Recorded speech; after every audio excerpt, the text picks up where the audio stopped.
ना वो सचिवालय जाते थे, वो तो सिर्फ अपने शीश महल में बंद रहते थे। तो उन्हें क्या जानकारी नीचे क्या सरकार जिम्मेदार है। मतलब दिल्ली सरकार कानून को माने तो भी गलत, ना माने तो भी गलत, मतलब हम काम करें ही नहीं। मुझे लगता है इस तरह की बात वही करेगा जिसको दिल्ली के बारे में कोई जानकारी। काम क्यों कर रही है?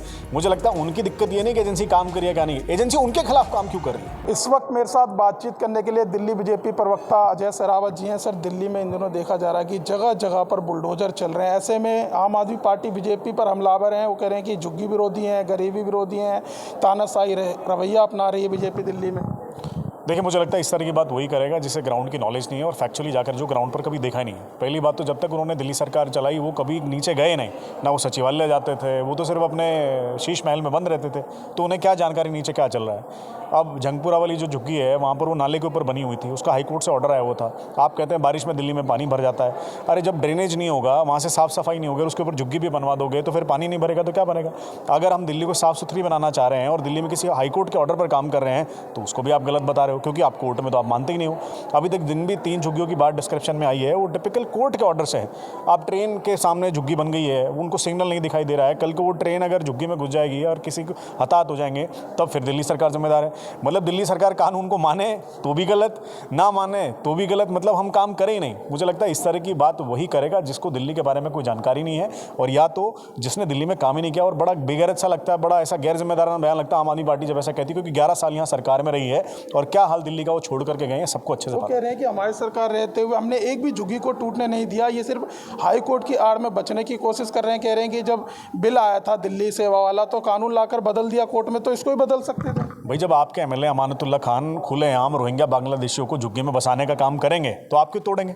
आपने तो यहाँ बांग्लादेशियों को बसाने का काम किया है। आपने कुछ काम किया होता तो कुछ करना पड़ता ना। क्रिटिसिज्म तो उसी का होता है जो कुछ करता है, जो कुछ करेगा नहीं उसको क्रिटिसाइज क्या करोगे। ये तो घर से बाहर ही नहीं निकलते थे।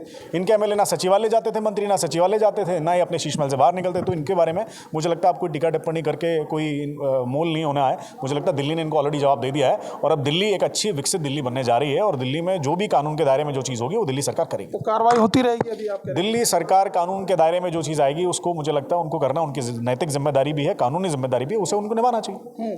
सर, एसीबी ने जो है हाल ही में अभी सत्येंद्र जैन और मनीष सिसोदिया को बुलाया था क्लासरूम बनाने मामले में घोटाले को लेकर। ऐसे में आज उनकी पेशी होनी थी लेकिन उन्होंने छूट मांगी, उस पर क्या कहेंगे? देखिए, मुझे नहीं पता वो छूट किस बात की मांग रहे हैं। कहाँ बिजी हैं मनीष सिसोदिया? तब जेल में थे, अब तो न वो एमएलए हैं, न वो मंत्री हैं, न वो पार्षद हैं, अब वो पंजाब में बिजी हैं। अब उनसे पूछे, जब आपके केस के सिलसिले में जब आपको बुलाया जाता है तो आप तारीख पर जाने से आने का नहीं क्यों? इसका मतलब ये तो भय है, तो डर है, या तो कोई सवाल तैयार नहीं है या तो कोई आंसर रेडी नहीं है। क्यों? जब आपने इतने करप्शन का रखे हो तो आपको यह नहीं पता तो जी कौन से करप्शन पे कोई क्या सवाल पूछ लेगा। मुझे ऐसा लगता है बचने की कोशिशें हैं और तैयारी उनकी नहीं है। और क्लासरूम घोटाला जो कि क्या करके रिपोर्ट में साफ साफ आया कि 2000 करोड़ रुपये की मैनिपुलेशन हमें साफ साफ दिखाई दे रही है और अत्यधिक पैसा इन कमरों को बनाने के लिए खर्च किया गया। तो जवाब देना जाके, अगर सिसोदिया जी को लगता है अगर वो अपने पाले में साफ हैं तो जाकर के तारीख पर दें। ना सत्येंद्र जैन तारीख पर जाते हैं, ना ये तारीख पर जाते हैं।